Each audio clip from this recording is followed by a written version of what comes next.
everybody, and welcome back to the Telegraph Rugby podcast. It was another weekend packed full of great action in the Six Nations, especially in Dublin, we think you'll agree. With Scotland also creating a bit of history and England getting a first win too under their new head coach, Steve Borthwick. You're joined as ever by myself, Ben Coles, along with Charlie Morgan. Hi, Charlie. Hi, Ben. And also this week, he's not being chased out of an Italian cafe for hogging all the Wi-Fi. It's Charles Richardson. Hello, Charles. Hello. What actually happened last week, Charles? Did you have to sort of make peace with a cafe ant?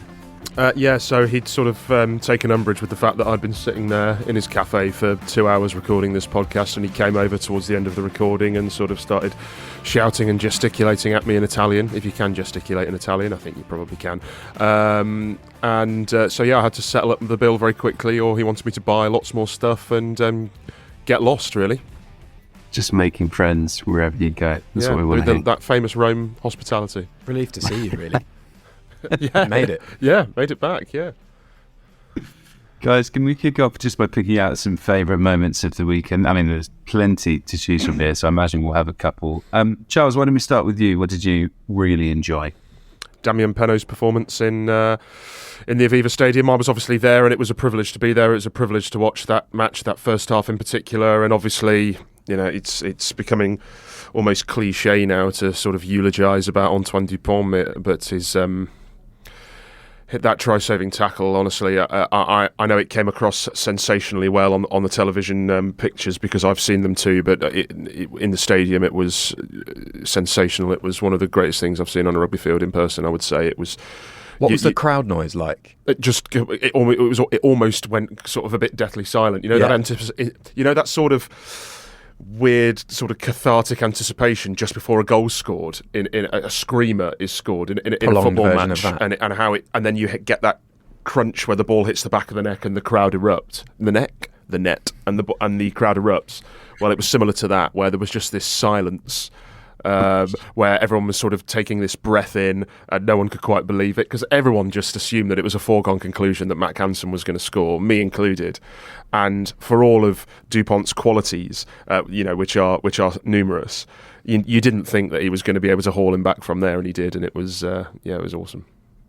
Would you say that Anthony Gelance's assist was better than Kyle Staines' assist for Duhan van der Merwe last week? I mean, they're both assists, aren't they? Oh my goodness! Yeah, that was quite something. That was to turn on the half turn, so he's attracting the scrambling defender, and then to put it into Penaud's path. And as soon as Penaud got the ball, how far out was he? 35, 40 metres? You thought, no, he's in. Yeah, because of the quality of that offload. And even though there was cover defence, you were like, nah. He's with the sort of the time that Gelance had put on the ball in the air, and it was the perfect trajectory, the perfect path right into sort of Dupont's running angle, and coming at that angle, even with the defence coming across, it was like, no, he's gone. Do you know this is going to be one of the tries of the championship? Already, I imagine we're going to get into the best Six Nations games that we've ever seen, but already those two teams, just how they've progressed over this last World Cup cycle. I mean, last year was an awesome game between them as well, but it's how it's such a game of chess between them. Ireland are capable with going through phases from deep, but actually France did that to score that try, didn't they? It came out of a kicking exchange, and they were the ones that kind of held their nerve and went deep with Ramos kind of batting on that ball inside his own 22, and that's just why it's so fantastic to have these teams at the top of their game in the Six Nations, because you can see them almost feeling one another out. It was fantastic to watch. Yeah, I'm sure we'll get onto this later, but a mate of mine texted me yesterday. He plays for his local club on a Saturday afternoon, so he missed Ireland France because obviously it clashed with his match, and he sort of said, "Oh, is this like doom and gloom for France? Ireland gave them a proper walloping, didn't they? Like battered them and this, that, and the other." And it was sort of like, no, it didn't really feel like that at all. Like, I know the scoreline says one thing, and Ireland were deserved and in the end comfortable victors, but it didn't feel like, it didn't feel one-sided at all. I mean, you look at that, there was nothing in it at half-time. There was 6 points in it, with France seemingly able to score from anywhere until Ringrose scored that try. And then obviously, Ringrose did sort of nail that coup de grace at the end. Yeah, Charlie, what was your favourite moment? What did you like? I loved Hugo Keenan's try just because of how it's the same Joe Schmidt strike play that's been around for Leinster and then for Ireland for a decade, and they've refined it, and now they do it off goal line dropout returns, kind of stealing. I think Australia and South Africa used it back and forth over the Rugby Championship together, but just so slick, and that support play, as Keenan went through, just a real sign of a cohesive team, really in tune. Caelan Doris's offloads in the second half. I think there was one obviously for Ringrose's try, but before that he sort of shot his hand through contact, sucked in two defenders, and kind of flipped it through the eye of a needle to potentially James Lowe. As he was going down to ground, as he was being tackled. It was a beauty. Amazing. And for a guy who, I mean, him and Keenan, I'd say, are two of the potentially slightly obvious, probably not anymore, but world 15 players in Ireland's side, because they just suit that high tempo, high ball in play, multi-phase, really, really intricate. They just make that tick for Ireland. And the way that they've come on over this cycle has really elevated Ireland, especially Keenan being that second ball player, but also Doris having the grunt, having the street smarts around the tackle area, but also just the skill, and so diligent in everything he does, footwork before contact to make those extra metres. Just a wonderful player. Any moments from Wales's attack getting in the highlights of the weekend? Moving on. I think I was going to, for me, it was probably going to be Anton de Pont's tackle on Matt Hansen, which just didn't make sense. Because the strength that he showed in the area of the field that he showed, how often does momentum just get the attacker over the line there? I thought that was incredible. Finn Russell's offload to Carlstein was pretty nice. That try, in fact, Finn Russell's game in general was just pretty nice, to be honest. He was brilliant for Scotland as they, I think, thrashed Wales, I think it's fair to say. I mean, we'll get on to Wales, but there's a lot of concern there. And also, just for Jack Willis, we'll talk a bit more about Jack Willis and what his position long term, but I think after everything he'd been through with the injury against Italy a couple of years ago, he sort of said afterwards as well, he was like, look, I've had the horror injury 2 years ago, Wasps have gone bust. I saw my parents in the crowd during the anthem. I was like, I didn't understand how he wasn't bawling his eyes out, because I mean, the combination of all of those things, it's a hell of a lot, and he did so well. So loads of highlights. Let's focus first though on England's game against Italy on Sunday. We'll dive into that next. Okay, so England are up and running under Steve Borthwick, and they've got a win. And parts of it were quite good, and then parts of it were a bit meh. Charlie, what did you like and what did you not like? Meh is a flawless description there, I think. I think the size of the task that Steve Borthwick has taken on is becoming more and more clear, isn't it? And I think you have to look at it as far as the component parts that he's addressing with this England side. They were fragile in the scrum. They were pretty impotent around the maul. He's seems to be addressing that. The scrum was superior to Italy's. The maul obviously carved out a lot of their attacking opportunities and their points, which was seriously handy given how Italy had gone against France. I think the attack potentially in phase play took a step backwards, but I think then you have to think that Owen Farrell and Marcus Smith had been on the pitch for all but I think half an hour, accounting for Smith's yellow card in the second test in Australia and Smith's injury against South Africa. All of the previous 8 tests they had been on the pitch together. So you're putting in a new midfield, and this isn't jam tomorrow, because that has certainly not been the rhetoric that Steve Borthwick is trying to kind of implement. But it's just realistic. That's just where England are. England are below this chasing pack. Eddie Jones was kind of trying to make the point and trying to stress that England were part of the chasing pack. I think going towards the World Cup, it's going to be pretty impressive if Steve Borthwick gets them up to speed. But they have got that handy side of the draw. As far as this Six Nations, I think it's going to be a real dogfight in Wales with a lot of kicking, a lot of desperation. And I think they can potentially get close to France at home, but you fear for them in Ireland, and that just is where England are. And the manifestation of that was in this performance against Italy, which was bitty, but encouraging if you scratch below the surface and look at the set piece improvements. Look at the fact that he got 2 players with X factor on the field, I would say, in Jack Willis and Ollie Lawrence, and they enhanced England. He wants to get Henry Arundel back for sure to give them a little bit more of that explosive pace. It is slowly coming together, but England supporters are going to have to be patient, and we have flagged this. It is worth remembering too that he's only been there for the best part of 2 weeks.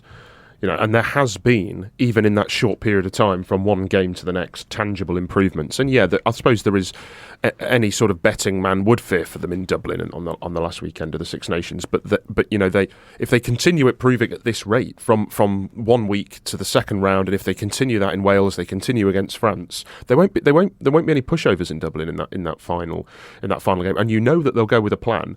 And that there'll be clarity, and that on a one-off game, maybe Borthwick and Sinfield might have a bit of a master plan to sting the Irish. I don't know whether he listens to this podcast, Steve Borthwick. I doubt it. But me too. He did mention after the game on Sunday, he mentioned that Scotland, Ireland, France, importantly Italy, have built momentum over this 4-year cycle and look really cohesive as far as what they're doing with the ball and what they have as far as a plan during games. England are starting afresh in some areas, and I think we're going to get onto their late fades potentially. That's a worrying habit, obviously, but they look like a side that's sort of mentally burdened with taking on all this information and trying to put it out on the field and working to this plan that will get them kind of singing off the same hymn sheet eventually. But it's a process, and it's a process that's happening, that's being played out against sides that are just further along. And they nearly scraped that win against Scotland. They weren't great in all aspects, but did enough to get through that. Didn't quite, obviously. And Italy came full of optimism, and fell short. England got through what could have been a really, really awkward test, and was looking to be an awkward test sort of when they faded during the third and fourth quarter against a side that was spreading the ball again. I thought Borthwick played all the right notes afterwards. I'm reading some of the quotes when he talked about small step forward. This is the first layout. He's really trying to lower expectations, isn't he? And right so, I think, because he doesn't want to be.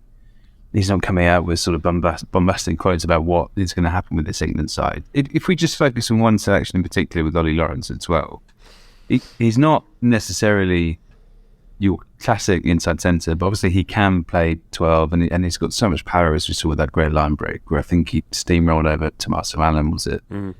What did you like, Charles, about Lawrence's performance? And if Kelly's going to be out for this Six Nations, we know that now. Is this the combination that you wanted seeing them stick with necessarily moving forward? I think it is, yeah. I think that against Scotland, certainly England were found wanting in the sort of explosive ball-carrying areas of their attacking play. It was Genge had to shoulder a lot of that responsibility against Scotland, and it was similar against Italy, to be honest. I mean, there have been improvements there with the inclusion of Ollie Lawrence, and he certainly gave that midfield a focal point, and he gave the forwards a target, and he gave he was an option for England to generate more attacking momentum. But there's not enough there, really. When it slowed down against Italy again, it was a sort of, let's give it to Genge or let's give it to Sinclair and hope that they can conjure something a little bit spectacular.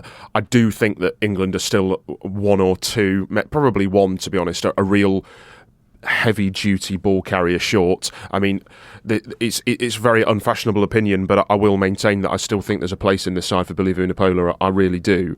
At number 8, I think that he has his pitfalls, he has his shortcomings in other areas of the game, of course, but in terms of carrying in the sort of close quarters, in the tight exchanges, there aren't many better number 8s in the world, to be honest, in terms of the real tight areas and running into opposition forwards, tying them in and still getting go forward. And that's where England are struggling a little bit. When they get front football, when they get momentum, when they play at pace, they look great. The attacking shape comes in, but with the greatest respect, that's similar to of most teams. When most teams get that, they look great. It's how you get that. And England at times struggle to sort of generate that momentum, and that's why, as well as many other things, that's one of the reasons why they sort of look to kick more, I think, in the attacking 22, and that was a big criticism of them yesterday, that they kicked too much attacking ball away. I think it's because when it slows down, they don't really have much of an idea about how to get it going again, so they run out of ideas, and Farrell thinks, right, well, let's kick. Van Poortvliet thinks, let's kick, let's a bit of variety. Let's keep the defence on their toes. Whereas in actual fact, with a Billy Vunipola, or with, as we said, somebody like Arundel on the wing who can bring something out of nothing, there's a threat there. There's more threats. I just don't think they have enough ball carrying threats, and that was shown by, Lawrence has been excellent for Bath, but as you said, he's playing out of position for England. When he was included yesterday, there was a noticeable improvement, and that's because you bring in ball-carrying threats into that team, into a team that was lacking them, and suddenly they're much, much more difficult to defend. Yeah, I wonder how close Tom Willis gets. We know Steve Borthwick's a big fan, and there was a video sent around, I can't remember whether I mentioned it last week or not, of his performance against Stade for Bordeaux, and he was throwing defenders off him. He's skillful, like his brother Jack, and he's just that bit hefty, really good on his feet. If you remember how Alfie Barbary kind of burst on the scene, and he had that weird knack of being able to almost absorb tacklers, almost maybe take half a step back and then sort of shrug them off and carry on going. Tom Willis, there's a bit of that about Tom Willis. Whether he comes in for this Six Nations or ahead of the World Cup, I really wouldn't be surprised. And obviously there's Mercer there too. That would be an area where maybe looking to freshen up and add, as Charles said, add that extra carrier. And what I would say as well is, I don't think, just for anybody listening who's thinking, what's wrong with Alex Dombrand, I don't think he had a bad game yesterday per se, but as we continue to say to people, it's not necessarily about that. It's about, is there better? Is there better out there to give England an option, or in the areas in which they're weak? And I think there might be. There was nothing wrong with Alex Dombrandt's performance yesterday. He put in a perfectly respectable showing. But is he the sort of correct number 8 to sort of plug the gaps where England are struggling at the minute? And I'm not sure he is. We partially answered a question that we had there from Simon Dixon, which was about why was Farrell kicking so often when in the attacking 22, and what the stats for success on doing that, rather than having sort of patience with ball in hand. And I think let's just hear a bit from Steve Borthwick afterwards, and then I want to dive into another question, which is sort of why England dropped off and what might be behind that. So let's hear from Steve Borthwick now. I think there was certainly positive steps forward, some small steps forward. I think, and credit to the players for working really hard to make those improvements. We're trying to rebuild this team, and I think we've took some steps forward in that regard over these first few weeks. Playing to improve upon. I thought ultimately, I think we left some chances out there. I think our ruck speed could have been better. I think you saw it was recognisable when our ruck speed went up. We stressed the defence more. When our ruck speed slowed down, we didn't. So I think we've got to make sure we're consistent improvement in that regard. And ultimately, again, we conceded some opportunities to the opposition late in the game. And we'll have a good look at why, because that's 2 weeks running now. We were in a winning position late in the game last week and didn't let it slip. So we'll have a good look at that and make sure we're better for that in our next game. That was Steve Borthwick sort of reflecting on England's first win under his tenure yesterday. We had another question which I wanted to go into, which is sort of linked to why England didn't sort of play with quite the same intensity in that second half. And it's from Daniel Cullinane, and he says, England's intensity dropped off in the second half. How much of it is down to fitness? And until Aled Walters begins, which was confirmed by the RFU last week, I think, who is responsible for the strength and conditioning? And is that an area that needs to be looked at? I think that's quite an interesting question, because we know that Leicester really sort of thrived having Walters at the club after his stint with the Springboks, and that was a huge part of their success under Borthwick.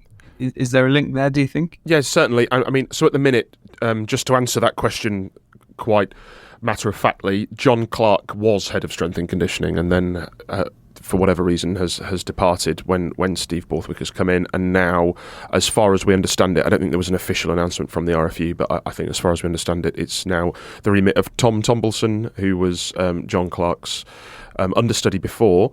But obviously we know that Aled Walters is coming in at the end of the season alongside Richard Wigglesworth from Leicester to sort of get the band back together, if you will, that Leicester band, and his achievements and abilities in that area speak for themselves. You know what he did with South Africa. You remember that viral picture that was on all over social media ahead of that 2019 World Cup of the South Africans in the shower room afterwards. They don't worry, they still had shorts on, but topless, and just they were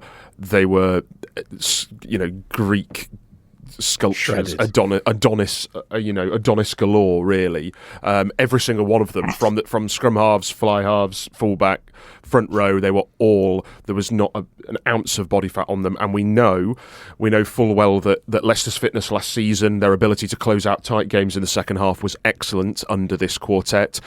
And if England's line speed yesterday in the first half was tremendous, really, really tremendous. So they can do it for 40 minutes, certainly. They can do what Kevin Sinfield is trying to implement in 40 minutes. Are they fit enough to do it for the full 80 at international level? Who knows? That remains to be seen. The evidence at the minute suggests maybe not. And that will be the task of Aled Walters, which is what he did at Leicester alongside Kevin Sinfield, alongside Steve Borthwick, was to make sure that the players are fit enough to implement this very, very aggressive Sinfield defensive strategy for a full 80 minutes. The England's defence, Charles quite right to point out, that was reminiscent of their real bullying games against Ireland, I thought, in 2020, I think. Just really swarming, really disruptive. Obviously, Sam Underhill was a big part of that. Sam Underhill, Tom Curry were a big part of that, but Lewis Ludlam and Jack Willis were kind of leading it this time round, both of them over 20 tackles. Willis, amazingly, I think 22 in however many, 53 minutes, I think, before he came off. So we're talking about Aled Walters, two big strengths we know he has. One, huge charisma, hugely popular with all of the players that he's been under, and it's remarkable. You speak to anybody about Aled Walters, you will get huge positivity, huge grins, and a massive, massive endorsement. Ellis Genge was the last one who was asked, I think, on Friday, said, yeah, he's an incredible motivator. That's what he does. He galvanises groups. He's brilliant at that, and that really helps. We talk a lot about how Steve Borthwick looks to delegate responsibility, because he's aware, Steve Borthwick is, of what he isn't necessarily massively gifted in. The other thing is that Aled Walters, again, is really gifted when it comes to tailoring a fitness programme to a tactical framework, because he's regarded at Leicester, and he was at South Africa under Jack Nienaber and Rassie Erasmus, as a coach. He's a coach. He's got that inherent knowledge of what it takes to tailor players' fitness programs to how much ball and play time there's going to be, for instance. And you saw, I think that's where a little bit of where England are struggling. We mentioned the mental fatigue earlier. I do think that's an issue, because they are trying to take on a lot of information. Although I imagine Steve Borthwick would have packaged that fairly sympathetically, but also it's certainly been noticeable that in the last two games, first Scotland and then Italy have fancied themselves in the last 20 minutes, and they've spread the ball from deep. They've run exit plays, and they've really tested England, and they've looked a little bit ragged, England. We'll touch on a few more England issues a bit later, but just to round off this section on Italy, really, is it fair to be quite disappointed with this after what we saw against France? I think particularly the fact that they couldn't quite cope with what England had up front. Charles, you were there last week. What did you sort of see from Italy this week compared to last week? Quite a big regression? Certainly in the first half, yes, but I think the way that they rallied in the second half, especially after losing their very inspirational captain, Michele Lamaro, we were told a failed HIA, but he did limp off as well. So I don't know, unless he walks with his head, how that works. But I suppose it's not beyond the realms of possibility that he could have both an injury to his leg and his head. But he continued playing on very valiantly with a leg injury. Yeah, but it's a tricky one, because they obviously tried to play a lot with the ball in hand in the first half, and they were guilty of overplaying a bit at times. I think England lapped up, when England were very fresh, England defensively lapped up everything that Italy threw at them with the ball. And I think what this Italy side needs to learn is a bit of game management, and sometimes how to be a little bit more pragmatic. Yes, when it opened up in the second half and they started sort of, chucking it about a bit more, that paid dividends for them. But that was the right time to do that. I don't think against this fresh defence, against Jack Willis making 14 tackles in 25 minutes, that was necessarily the right time. They might have been a little bit better just taking a step back, being a little bit more pragmatic. And also, once the referee has made his mind up in terms of what's happening at the scrum, and he made his mind up very early, did the New Zealander James Dolman, it becomes very, very difficult to change his mind. I actually think that maybe a bit of Eddie Jones' ruthlessness might have not gone amiss there for Italy, and to just take Riccione off and bring Ferrari on. Ferrari started at tie head against France, went really well in the scrum. There was obviously a selection call this week to bring Riccione in, and Riccione's a fabulous player, and it's not a slight on him. But as I said, once the referee makes his mind up at international rugby on which way the scrum's going, as England found out against South Africa, and as on the highest profile stage of all, really, England 2003, the 2003 win, where England were reffed off the park at the scrum completely unfairly by Andre Watson against Australia. But once he'd made his mind up as to what was going on at the scrum, it becomes very difficult to change their mind. And I think that became a massive issue for them in the first half because they just couldn't get a foothold in the game at all.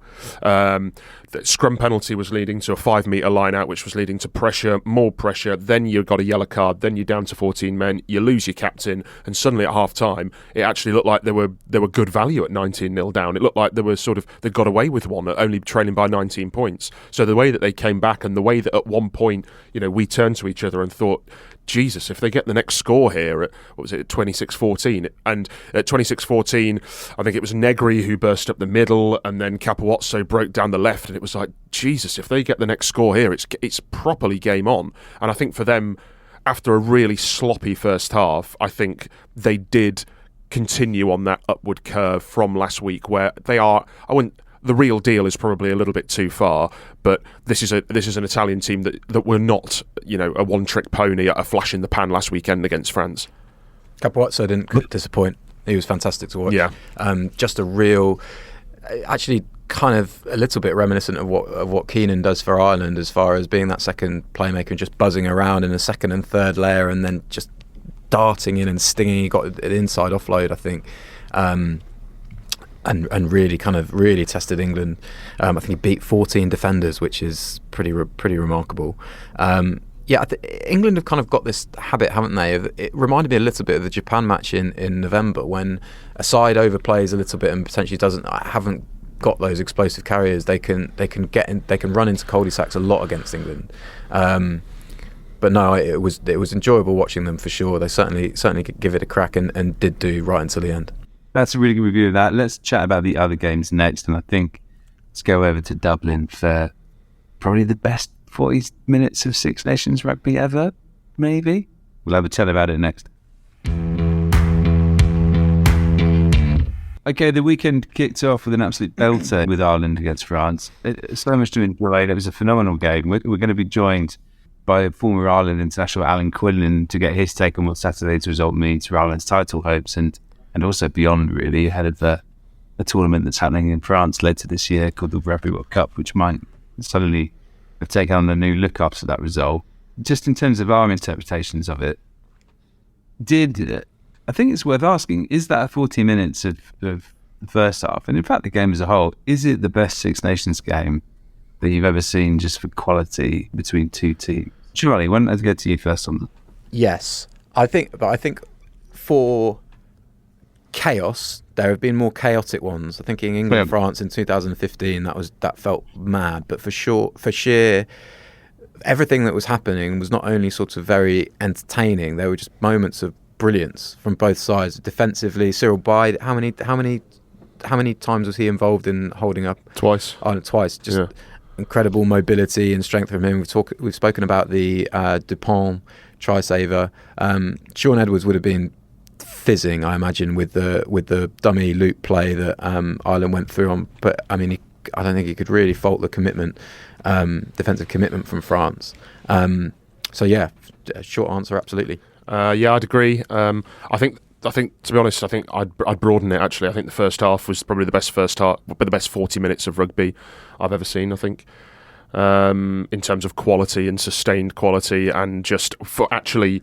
Because it had such quality to it, but there was also a little bit of chaos. There was a little bit of chaos which you need for drama and anticipation, and it did have everything that first half. At half time, you were sort of thinking, surely there can't be another 40 minutes of this, and you just didn't want it to end. When the half-time whistle went, there was a sense around the Aviva Stadium of I mean, there is anyway, really, because you're there watching the game, but there was a sense of, oh no, does it really have to stop? Can this not just keep going? And the second half wasn't quite. it was more disciplined and it was slightly slower, and it couldn't quite live up to the billing of the first, but that didn't. But it had such high expectations after the first half that it was never going to live up to the first half, I don't think. But it was still really, really good. Let's see what former Ireland international Alan Quinlan made of the game. He spoke with Charles a short while ago. Yeah, they were exceptional, Charles. It was an unbelievable performance. I think it was a great game for any neutrals watching the game. It was incredibly exciting, and the quality and the energy of the game was superb. I'm just impressed with Ireland. I think after what happened in 2019, when we had similarities with the way 2018 finished up, all us Irish people are a little bit nervous that we before the Six Nations, that we don't get another year like that. But I think this team has kicked on, and they've shown that they're a top quality side, and their game and structure and work rate and organisation is superb. A lot of the players keep speaking about the environment, how happy and enjoyable a place it is to be, and how driven they are. So collectively, they've been superb. I think they've, they're playing with confidence, self-belief, and they seem to be able to answer questions when the opposition put pressure on them. You go back to New Zealand losing that first test in Auckland, the way they responded, and the messages all that week were about fixing things, really believing they could fix some issues and things that went on in that first test. And they did that in test 2 and 3, and they were outstanding. November was a little bit different. I think they were really good against South Africa. It was a very good win against Fiji and Australia. A little bit flatter and probably fortunate in the end against Australia, but they've hit the ground running here in the Six Nations and change gears, I think, and it's very impressive. And what is the ceiling, do you think, of this Irish team? You've touched on it already, but obviously they had that disappointment in 2019 after such success under Joe Schmidt in the Six Nations.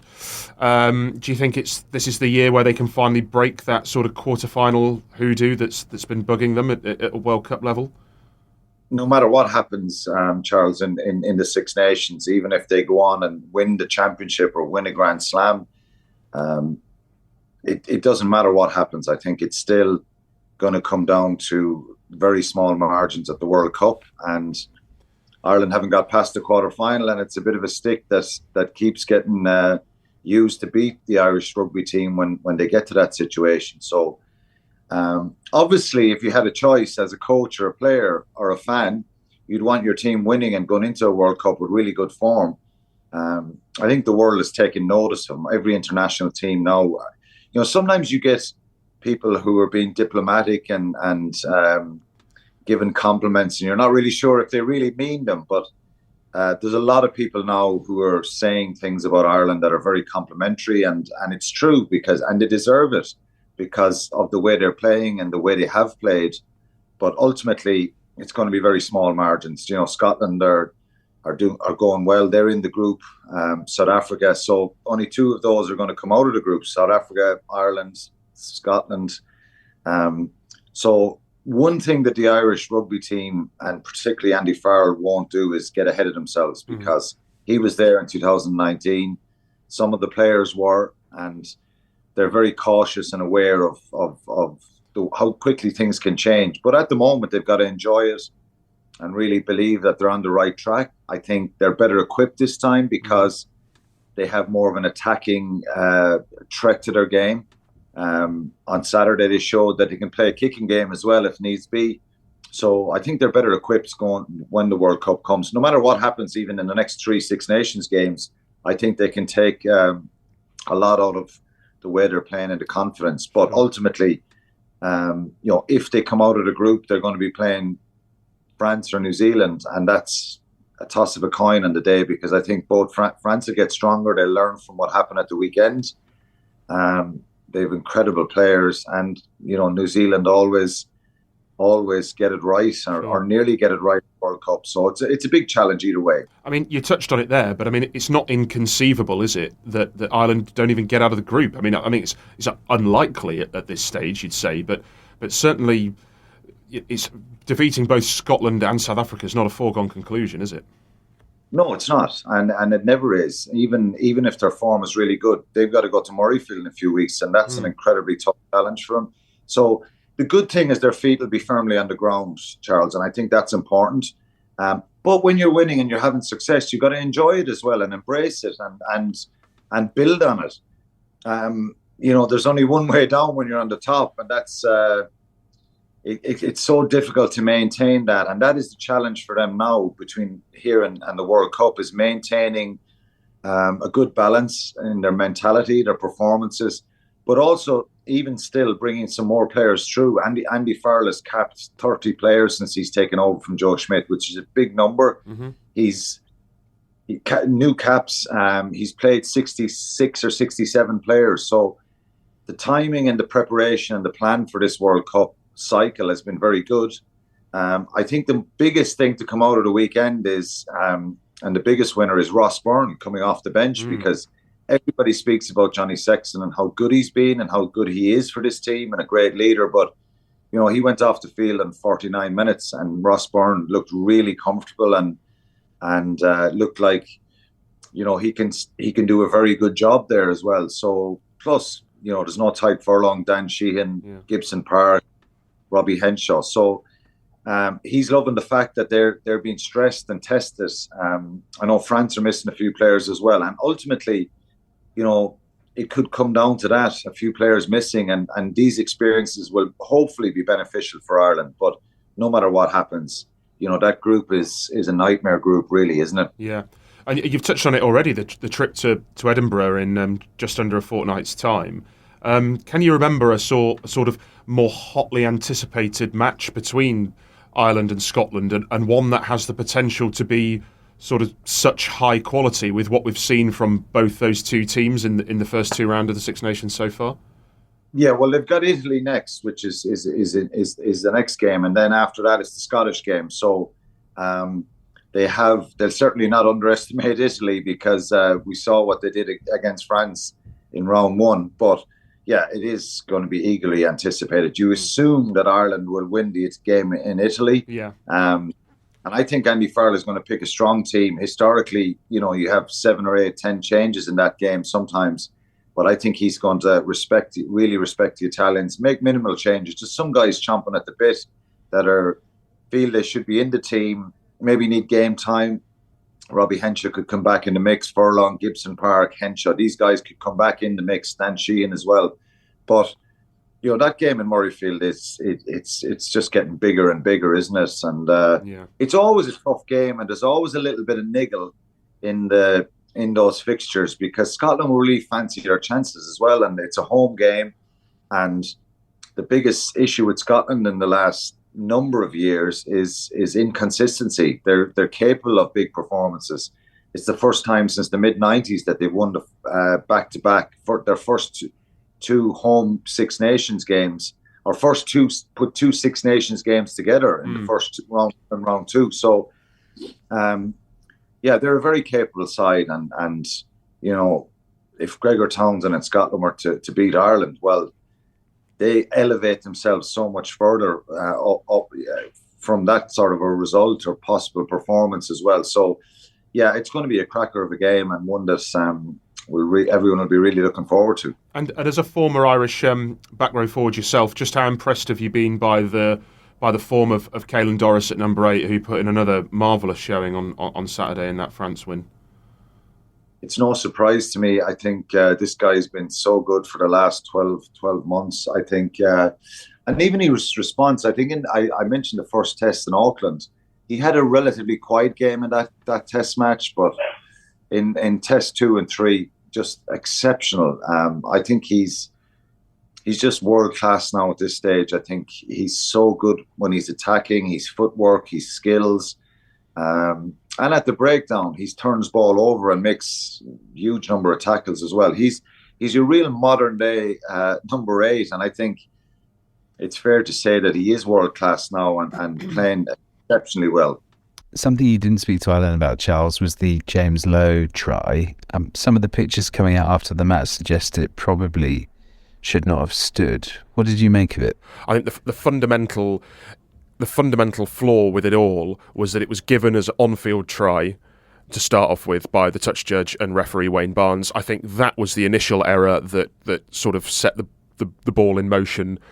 And once you've done that, you need conclusive proof to obviously overturn it. And at the time, there wasn't conclusive proof to overturn it. But I just struggle to believe how the touch judge, as Fabien Galtier pointed out after the game, the touch judge was 3 metres away from James Lowe, maybe less. He must have seen James Lowe's, both of his feet, at least in the realms of touch. He must have seen James Lowe finishing up in touch. If they've seen the ball on the line, then they've also seen the ball exceedingly close to the end goal, because, I mean, that is another issue in itself. Did the ball touch the end goal line? Simultaneous. So it looks simultaneous. So with how near it was to end goal, with how far he would have ended up in touch, with his feet flailing around into touch, it should have been given on-field no try. I'm not sure how you can give that as on-field try, considering how much doubt there must have been. I know there was a ball grounded on or near the line, but there needs to be more factors taken into the decision there, I think. And once they gave it as on-field try, they needed conclusive proof that only came out at half-time in the match. Yeah, Gary Ringrose's try at the end was kind of handy in that regard, wasn't it? To give it a bit of breathing space so it wasn't so pivotal. But obviously, everything changes, doesn't it? It's kind of the butterfly effect. But yeah, I agree. I totally agree with Charles. He's explained it really well there. I just want to mention a quick stat. France scored 19 points despite spending only 57 seconds in Ireland's 22. And Ireland managed to keep them out for the other 79 minutes. I mean, that is remarkable. I mean, it sort of highlights France's sort of efficiency of actually getting in the red zone and scoring, as well as how well Ireland defended. And highest ball in play time of any international match for 5 years, 6 years, something like that, Well, it's probably no coincidence then that we all really enjoyed it if there was a lot of ball in play time. Well, quite, yeah. Charlie, you couldn't wait to talk about it beforehand. And we actually had a question about it from Derek Morris, who just simply asked, why was Antonio not given a red card? Would you like to sort of map that out and explain that for us? Why was he not sent off? He was not sent off because Wayne Barnes didn't see it as a high degree of danger, I think, because he thought the first point of contact was on the chest or on the shoulder and rode up. And Matthew Carley's face said it all. I think his expression spoke for a few of us. He was sort of a bit nonplussed. Matthew Carley, it should be said, has given a couple of reds recently that have been rescinded, so he would potentially err on the kind of the other side of it. But no, I just thought that Antonio had a real plain line of sight. He had a fair way to travel before he met Rob Herring, and he stayed upright, so he was always running that risk. And I don't really understand the fact that there wasn't a high degree of danger or moderate degree of danger, or however it got explained away. But Antonio's been cited, and he would, I think, be pretty close to certainly missing the next 2 rounds, and that's a big blow because he's a hell of a player. I'm not sure it is that much of a blow, actually. I'm going to disagree with you.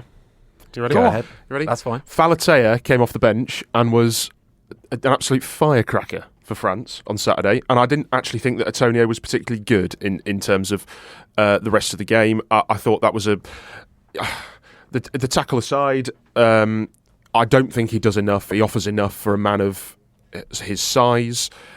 Set piece, he was solid, nothing more. You'd like to see, again, a man of that stature be more destructive. And Falatea came on, and it was played like a back row forward. And I was dead impressed. Just on the tackle, I do think Barnes was slightly hampered by the guidelines and by the framework there, because once they decided that first contact was on the chest, which they had. Sure? No, I don't think I am sure, but that's what they decided. And again, I don't think the TV angles were necessarily conclusive that it was on the...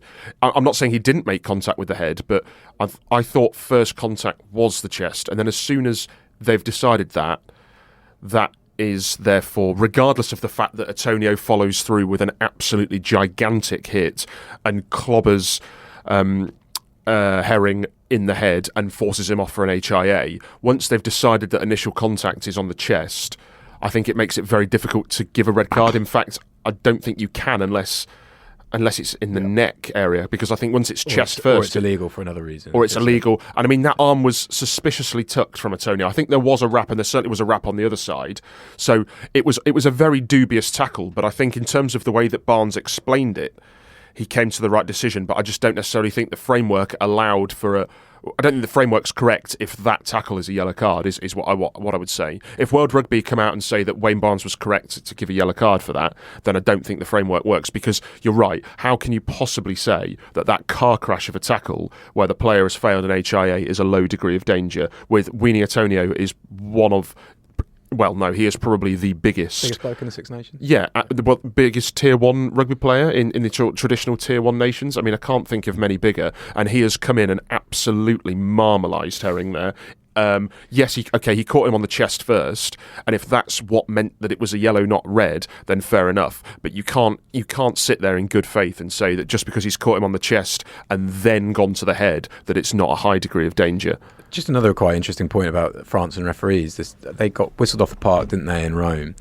And we spoke last week about how defensive breakdown has been so important for them and being really aggressive there. And I just wonder what sort of doubt that sows in their mind for the rest of the tournament. Ireland had, I'm just checking out the stats here, Ireland had 142 rucks in Dublin and won 136 of them. So they still lost 6, which is indicative of a side that have gone pretty well at the breakdown, and with Julien Marchand around, they're always going to be pretty good there. But it's just interesting to see how that plays out for the rest of the tournament, because it's just so vital how that breakdown gets refereed. Point on Antonio as well. He would be the first guy who'd probably be, I know it's such a lazy trope that France are kind of unfit and are going to be struggling with high ball in playtime, but he would be one guy that you would expect to do that. And he would also probably suffer if referees are going to be stringent on the defensive breakdown as well, because that's another one of his kind of talents. So just interesting to see how France kind of adapt. I think we're going to get onto the question, aren't we, of whether it's been good for them, this defeat. I think it was coming. They were obviously, South Africa got close to them, Australia got unexpectedly close to them. In the summer they went to Japan with a different side and didn't have it all their own way. So yeah, maybe has refocused them. I'm certainly not worried for their World Cup hopes, and I still think with Ireland it is still going to be a big task to get through that World Cup quarter-final, both psychologically and just because of how hard that side of the draw is. But how good is that tournament going to be as a whole? Let's talk about what happened in Murrayfield next between Scotland and Wales. Quite an emphatic result for Scotland. Okay, Scotland made it 2 out of 2 for the first time in the Six Nations. I think it's the first time they've done it in sort of 5 Six Nations history since 1996. So basically, it's been a while. We had a question from John Mullin, who I'm going to say is a friend of the podcast, who just simply said to us, can we beat France? I mean, can they? Scotland-France was an absolute belter a couple of years ago, wasn't it? Or last year? My memory's going. Yeah. It was so last year, France were phenomenal in Murrayfield. It was like Ireland at the weekend, as in they mirrored their performance against Ireland at the weekend, but against a sort of inferior opposition last year. And then the year before, obviously Scotland went to Paris and won behind closed doors, or with a very, very small crowd, maybe 5,000 max, or I think it was completely behind closed doors actually. I think Scotland could go to Paris to win. I was chatting to some mates last night, and I maintain that there's still a surprise. A shock result left in this Six Nations. I don't think it is going to be routine. I don't think it's going to be a foregone conclusion. And then, but then you ask the question: Is Scotland going to France and winning after winning there 2 years ago and being unbeaten in this year's Six Nations a surprise? At the minute, it wouldn't be that much of a shock, but I think they certainly have the quality to. It's just about whether they can keep a lid on these French. The individual French threats, really. If I work in the Bath ticket office, I'm probably sending Finn Russell a nice box of chocolates or a bunch of flowers this week. Because given how he played against Wales with his kick pass and the assist for Kyle Steyn, and just generally seeming incredibly happy with how things are going with him and Gregor Townsend. Everyone's on the same page, everybody's happy, and Scotland are playing great. He was quite sensational, wasn't he, Charles? He was, yeah, but all I would say is he really, really was, and he was And in the last 15 minutes against England, he came into his own as well after sort of a bit of a meandering performance for 60 minutes at Twickenham. He sprung into life, and he seemed to have walked straight off that Twickenham field and straight onto the pitch at Murrayfield, and he continued in that vein, and he was excellent. But all I would say is that he can't do it. He can't do it alone, and I know that might be stating the obvious, but it's the other area. We know about Finn Russell, and we know that Scotland have Finn Russell, and we know of his innate quality and his supreme talent at fly half and his attacking vision and his passing abilities. But it's always before that the line out and the scrum and the keeping hold of possession and the getting the go forward has been what's letting Scotland down. Whereas now that doesn't seem to be as much of a problem. They've shored up the scrum. Their defence is excellent. Their line out is brilliant. Richie Gray is in. You'd thought he was in the twilight of his career, but I think he's probably playing as well as he ever has. I want an answer from both of you. Can they actually win the title? Because what have you got to play? You've got to play Ireland at home, France away. Is it impossible? I think we're talking about 3 divisions maybe in this Six Nations. I think Ireland and France are out on their own. I think Scotland are in that sort of on their own. And then you've got the 3 others, I think. Maybe that's slightly unfair on Italy because they seem to be sort of building something, whereas England and Wales are really having to go back to the drawing board and seeing if they can get quick fixes for the World Cup and then look beyond that to 2027. I think Scotland will fancy that Ireland game. I really do. Yeah. And I can't. I hope they keep the members of that forward pack that have gone really well. I hope they all stay fit. Matt Fagerson, if Caelan Doris wasn't tearing up trees, he would be in the mix for the player of the first 2 rounds. Matt Fagerson, 13 carries and 19 tackles again. That back row, as Charles mentioned, with those 2 Edinburgh lads, going really, really well. Jamie Ritchie just quietly very effective all the time, really needly. He was excellent in the even the Opta's kind of official stats on the ruck disruption didn't really kind of pick up his influence as far as just being annoying with that, stopping England to get those quick rucks back to back. I thought Scotland actually, they sort of had to work through their neuroses, didn't they, against Wales, which Gatland tried to play on by picking a really young pack. I thought Jenkins went really well for them. Rafael always plays well. He was good again. And Shunza and Morgan, that makes an exciting kind of blend for them looking forward. But they're going to need to be patient. And Scotland kind of slightly edgy in the first half, but the way it was almost like that final quarter against England again, where they just thought, right, okay, this is our time to shine. Blair Kinghorn came on, and I thought that's a big call they've got. He starts ahead of Stuart Hogg. I would be inclined to make that change and really, because they're going to have to score points, aren't they, to beat France? So in a really good spot, and why not? I agree with Charles that there's some funkier results coming. We should talk about Wales. Oh boy.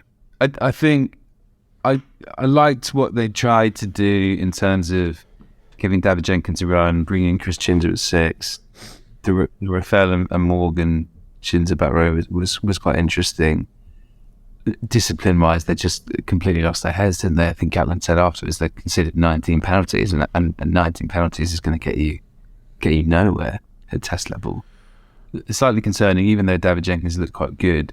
I think the scale of the job that Gatland is facing might actually be a bit bigger than he realised. I think the side now also are in such a slump confidence-wise, because that's now 4 defeats on the bounce, I think, as well.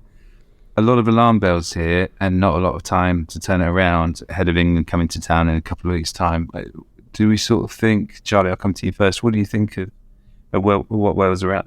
Where Wales are at, sorry. They're struggling. They're in a hole, as Gatland put it himself. I think actually one of the kind of most worrying passages of it was, ironically, that sequence leading up to George Turner's yellow card, because they just went backwards and really didn't have any real penetration, any real ideas. I know Dan Biggar got a bit of stick for going kick to kick, for kicking across to Josh Adams, and then we had another kick in behind. That's actually pretty smart. But apart from that, once that kind of threat's gone, it just looked bare and blunt what they were offering. He got a bit of stick with other things as well, didn't he? Because he basically did Scotland's team talk all on his own. He did, but I think that was part of playing on those neuroses, and it kind of pays off or it doesn't, and it doesn't. And it really didn't. He had a real go at Rio Dyer, didn't he? For that pass in the first half, which I don't think is whether right or wrong. I don't think, on a sort of more fundamental, broader level, that is necessarily the behaviour of people who are completely secure and comfortable with how things are going at the minute. I'm not sure such a public excoriation was necessarily the way that Biggar should have been going about things. Just to wrap up on Wales, Gatland should stick with the young guns, do we think, and just persist with this and try and blood them throughout this tournament? I mean, obviously, the titles to the tournament have gone, but if he's got an eye on the World Cup and he wants to keep building cohesion in this pack, and actually David Jenkins did play quite well. That seems to be the way forward, do we think? Just keep at it, keep the combinations going. Don't forget that this is a new defence coach, a new attack coach, a couple of weeks in, and they're in a much worse place than England is sort of starting from. Does that seem like the right way forward? I think bringing back the likes of Alan Quinlan. I mean, Halfpenny was also picked to start that first game against Ireland in round one, and obviously dropped out through injury. We don't know where he fits back in, because Liam Williams has not been particularly impressive in the first two rounds, it's fair to say. Obviously he was yellow carded at the weekend as well. I think Lewis Rees-Zammit comes straight back into that back three somewhere, maybe at 15, not sure. I think George North, it has to stay at 13. I'm not convinced he is the correct option there, but he's probably the best option at the minute. I don't think Alan Wynne-Jones comes back in on form, because I think the second rows have been going well and went well on Saturday. Tipperick might deserve a recall. That's a tough one, isn't it? Yeah. Do you go one over Rafael or Morgan?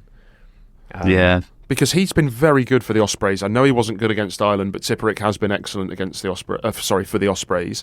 Reffel also has been fantastic for Leicester and was good on Saturday, and so was Morgan. I mean, is there an argument for going? It's very harsh on Shunza, but is there an argument for going Morgan, Tipperick, Reffel?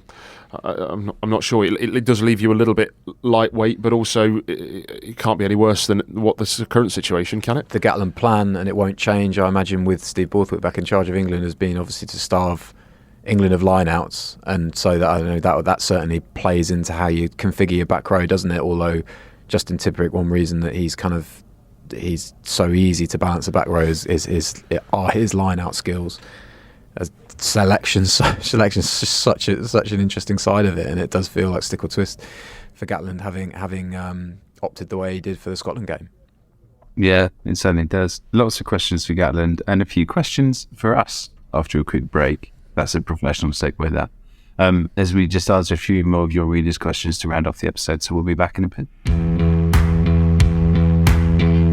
Okay, we've got a couple of readers' questions which we're just going to finish off with. And one is on England's back row, which I want to come back to, which is from the Saints Supporters Club on Twitter, which says, where does Tom Curry fit into this back row when he's fit? Do you move Lewis Ludlam to 8? Who misses out on the 23 from the 4 involved against Italy, and with Curry coming back? It's a good question, because I think we all believe that Tom Curry is one of England's potentially few world-class players. So where is Steve Borthwick going to play in, Charlie? I read that as Tom Carey, first of all. I think it's at 6, and I actually had a feeling, and I really do not want to put words in Steve Borthwick's mouth, because I don't know this for sure, but I have a feeling that Tom Curry might have been mooted for blindside, which is where he was. We kind of tend to... Steve Borthwick has, I think we've mentioned this before on the podcast, how he's kind of got this reputation for maybe plumping for a kind of rangy 6 as an extra line-out jumper, but he is also the guy that made Curry and Underhill work, and with Billy Vunipola in the back row, and he did that by upskilling Tom Curry in a line-out role. He's done that this time with Ludlam. Ludlam has been a real prominent line-out jumper when Mario Itoje and Ollie Chesham have been marked up, which has been quite a lot. I imagine he would have taken, I don't know for sure, but if England had 21 line-outs all successful on Sunday against Italy, and I imagine Ludlam took at least 6 or 7, I would think that, and what's really interesting is that it's another explicit separation. And Charles, I remember you asking Eddie Jones this, you're saying, come on, haven't you really got to look at maybe trying to team up Tom Curry and Jack Willis? And Eddie Jones was adamant that he couldn't do that because neither one of those two players had the line-out skills, despite the fact that Tom Curry had done it before. Short answer, I think Curry goes to 6, and then it's one of either Willis or Ludlam at 7. I still think that 8 slot is open, and I think that could be. I think Tom Willis is going to come into the reckoning eventually. We've seen Ludlam and play at 8 in the Six Nations. Yeah, he gave Ludlam a go there. Eddie Jones played Tom Curry at number 8. Yeah, it didn't work necessarily particularly well when Billy Vunipola was injured, but there is experience there, and Steve Borthwick might think that he can, get more success out of that. I don't know. Where we're seeing Alex Donbrandt was actually England's top carrier, just in front of Lawrence, but the majority of that was sort of from restarts where it's not necessarily tapping into his intuition. England aren't really there yet. They nearly got there against Scotland, but so you wonder whether that he could be the fall guy because England just aren't managing to really get that kind of that Harlequins flow out yet. That could make Donbrandt the fall guy, because Ludlam is really important to say. Ludlam's been excellent, been really resourcely. Yeah, he has. I would concur with that. I think Ludlam's been really, really good for England. But again, it's harsh to drop him. But if there's somebody better, or there's a better combination there, then I think he will. He won't be afraid of doing that. I don't think necessarily just playing well is enough anymore. When Steve Borthwick took charge of Leicester, he dropped a lot of very, very good players who were very, very in form. And the fans got very, very upset. You look at leaving Jack van Poortvliet out of the matchday 23 for the Premiership final last year, and having Ben Youngs on the bench. Nemani Nandolo wasn't in the 23 for that final either. He's not afraid of making selection calls that might upset individuals, even if they might appear harsh, for the benefit of the wider team. I'd just say something on Ben Earl. You can feel how hard he's trying off the bench, and he's been pinged for 2 kind of jackals, potentially slightly unlucky, and it's kind of when he's wheeled away from the breakdown and gone, I'm pretty sure I was legal there, both against Scotland and then against Italy when he was chasing his own kick, potentially. I'm not sure. The one against Scotland was certainly immensely harsh. Yeah. Gavin Markham, Will Ford make the squad at Marcus Smith's expense. Got one from Ben, the fabulously named Ben Bacon on Twitter. Why bring Nick Evans in and then resort to a turgid attacking game plan? Why not give Marcus Smith a run at 10 with Lawrence at 12? I found it odd that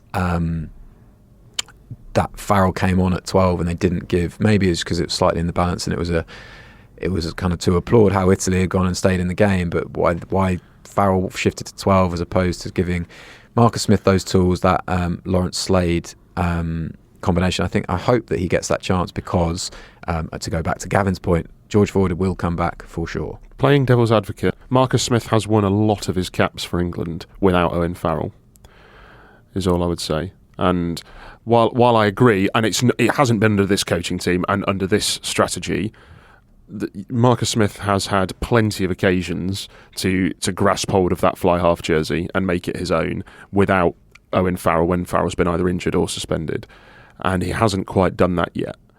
So how much longer should we hold out?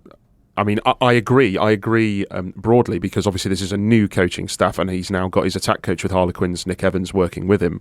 So I would like to see that. But at some point, I think pinning the entire sort of attacking hopes of English rugby on Marcus Smith, if he can't reproduce it on the biggest stage, is going to have to sort of go in the coffin, as it were. We obviously don't know this, Charlie, but is that, do you think sort of that substitution reflects on maybe how you've got 2 different philosophies between what Borthwick might want and what Nick Evans might want, and how they're just trying to work out what the best way forward is? Because I agree, it didn't really show you a lot, sort of having that, did it? I don't see. So Stephen Coleman's also asked the question about how Slade and Lawrence went and how we've got to stop talking about centre positions. I agree with that. It's about roles, absolutely. And Slade was that second ball player. England always want, I think, 2 ball players on the pitch, whether that's Farrell and Slade or Farrell and Smith, or Ford and Farrell if that time comes, because all of their strike players are set up like that, with the hard runner and then options out the back. And Lawrence was obviously the hard runner in that case. Marchant had to take on that role in the first week because of what they had available. I think that what Nick Evans has been brought in to do is not necessarily to implement a Harlequins philosophy. It's to get them playing at pace, and to just hone what they can do off those quick rucks. And I think it's really interesting that one of the kind of points Steve Borthwick made was that Italy slowed down England's ball. I think they still didn't do enough with the quick ball opportunities that they had, but I do think that changeover of midfielders we spoke at the beginning maybe set them back a little bit, because there were some nice bits in Scotland, probably nicer bits than there were in Italy. But then with Italy, you had the maul going, you had the maul stepping forward in the maul, so that was that positive. Has that answered that? Hopefully. I think so, and probably good to end on a question about England's midfield. So big thanks to Charlie and Charles, as always. There are no Six Nations games this weekend, but the three of us will still be here next Monday between now and the end of the Six Nations as well. So we'll keep up to date with all our work from the three of us, and expert analysis on the website from Gavin Mayers, Will Greenwood, Brian Moore and everybody else. If you've enjoyed this episode, please subscribe and please tell your friends and family about it and what a lovely time we've had. And we'll see you next week. Cheers.